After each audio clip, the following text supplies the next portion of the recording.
berusaha memilihkan sekolah yang pendidikan akhlaknya baik berbasis agama. Namun kenyataannya anak panjenengan begitu keluar dari SMA MTA seperti kucing liar. Kewajiban panjenengan hanya menyampaikan, menegur, meluruskan, menyampaikan tentang kebenaran, menegur jika putra panjenengan menyimpang dari syariat ini, terus menasihati, mengajak kepada kebaikan dan kebenaran. Lakukan itu secara istiqomah. Adapun hasilnya, mohonkan kepada Allah agar hati putra panjenengan terbuka menerima nasihat-nasihat kebenaran. Kalaupun ternyata usaha sudah dilakukan secara maksimal, namun anaknya masih menolak, insya Allah panjenengan bari'um minadz dzimmah, terlepas dari tanggung jawab di hadapan Allah nanti, karena sudah berusaha melakukan secara maksimal apa yang menjadi kewajiban sebagai orang tua. Begitu pula Nabi kita. Nabi kita itu kewajibannya hanya menyampaikan risalah kebenaran ini. Perkara manusia menerima atau menolak itu bukan urusan Nabi kita. Kata Allah, wa ma'ala rasulina illal balaghul mubin.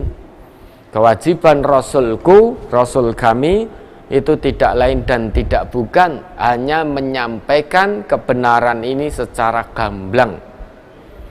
Maka terus dengan penuh keikhlasan, kesabaran, kesungguhan nasihati putra panjenengan, kemudian doakan, mohonkan kepada Allah agar hatinya terbuka, sehingga mumpung Allah masih beri kehidupan, masih izinkan untuk menghirup nafas segar ini, sudah bertobat kembali ke jalan Allah. Jangan sampai nanti kalau nyawa sudah di kerongkongan baru bertobat, maka tobatnya tidak akan diterima oleh Allah. Terus jangan pernah berhenti, jangan pernah merasa lelah untuk menasihati putra putri kita, anak cucu kita ke jalan kebenaran, jalan yang diridhoi oleh Allah. Ya, sekali lagi kami tegaskan bahwa ngaji kalau tidak diamalkan hasil kajinya itu bukan jaminan untuk menjadi baik. Kalau hanya mendengar saja tanpa pengamalan, maka tiada guna, tidak akan membawa manfaat sedikit pun buat diri kita, baik di dunia, lebih-lebih di akhirat nanti kita menjadi orang yang rugi. Rugi dunia, rugi akhirat. Khasirat dunya wal akhirah, dzalika huwal khusranul mubin. Rugi dunia, rugi akhirat, itulah kerugian yang sesungguhnya menurut Allah. Maka bagi orang yang ngaji, yang senantiasa mendengar ayat-ayat Allah diterangkan secara gamblang, maka hati-hati, kita punya tanggung jawab untuk mengamalkan apa yang kita dengar, apa yang kita paham. Coba dibuka kembali itu Quran surah Az-Zumar ayat 9. Surat Az-Zumar nomor surat 39 ayat 9. Amman huwa qanitun ana al-laili sajidan wa qa'iman yahzarul akhirata wa yarju rahmata rabbih. Qul hal yastawil ladzina ya'lamuna wal ladzina la ya'lamun, innama yatazakkaru ulul albab. Apakah kamu, hai orang musyrik, yang lebih beruntung ataukah orang yang beribadah di waktu-waktu malam dengan sujud dan berdiri, sedang ia takut kepada azab akhirat dan mengharapkan rahmat Tuhannya? Katakanlah, adakah sama orang yang mengetahui dengan orang yang tidak mengetahui? Sesungguhnya orang yang berakallah yang dapat menerima pelajaran. Siapa yang lebih beruntung? Orang yang sholat atau orang yang meninggalkan sholat? Siapa yang lebih beruntung? Ya, ini Allah bertanya. Siapa yang lebih beruntung? Pertanyaan dari Allah ini tidak butuh jawaban dari kita. Kalimatul istifham la lis-su'al wa innama lil hadar. Redaksi pertanyaan tidak butuh jawaban, namun sebagai peringatan. Kalau menurut Allah, siapa yang lebih beruntung? Apakah orang-orang musyrik, orang-orang kafir, orang-orang yang meninggalkan sholatnya, atau orang yang tekun mendirikan sholatnya? Siapakah di antara kedua golongan ini yang lebih beruntung? Kata Allah, tentu orang yang beruntung adalah orang yang mengetahui. Orang yang mengetahui itu adalah orang yang bisa menerima pelajaran tentang kebenaran. Orang yang bisa menerima pelajaran tentang kebenaran itulah ulul albab, orang yang akal sehat, punya akal sehat, akalnya berfungsi, fitrahnya berfungsi. Sekalipun kita ngaji, kalau ternyata hati kita tertutup, fitrah kita entah kemana, maka kita tidak akan menjadi orang yang beruntung.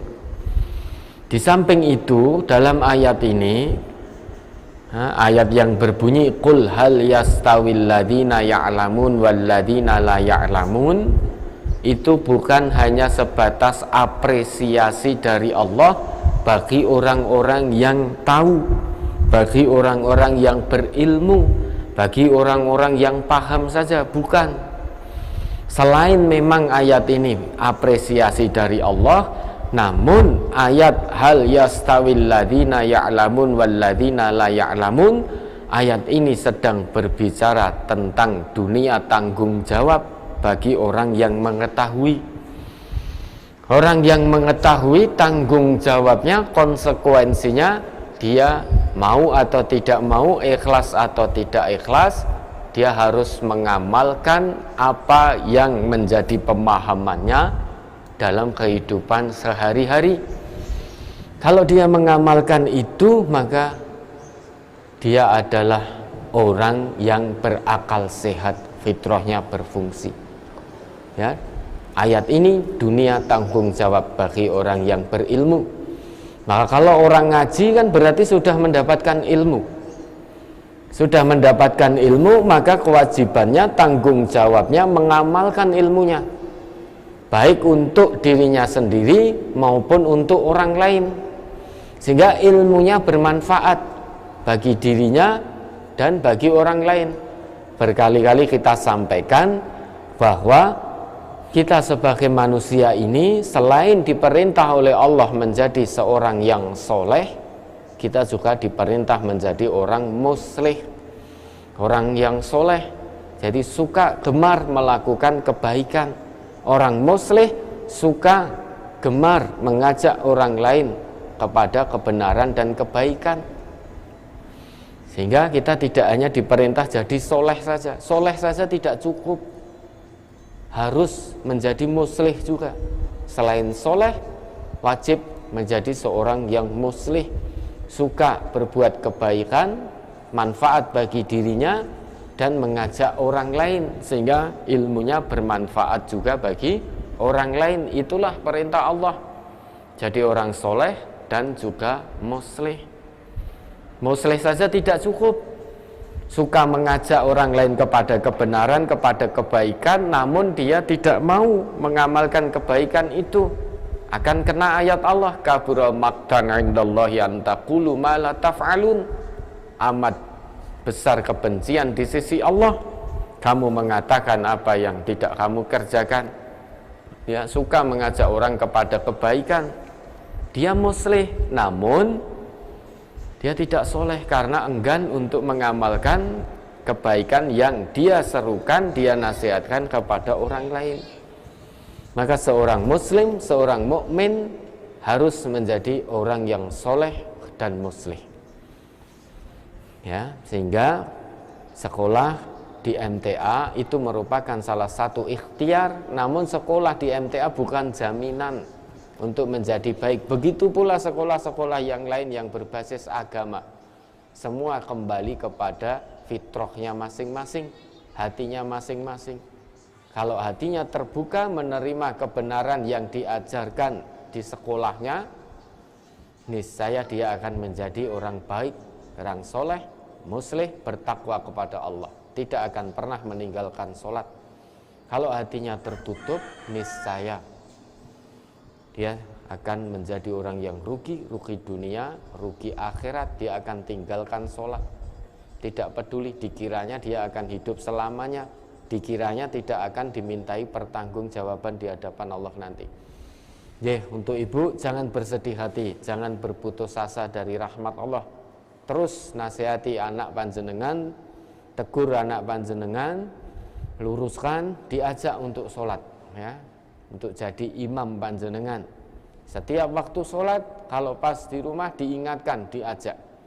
Selain itu, mohonkan terus, doakan kepada Allah. Mudah-mudahan Allah membukakan hatinya sehingga hidayah dari nasihat-nasihat kebenaran bisa masuk dan bisa diamalkan dalam kehidupannya. Ya, ada lagi.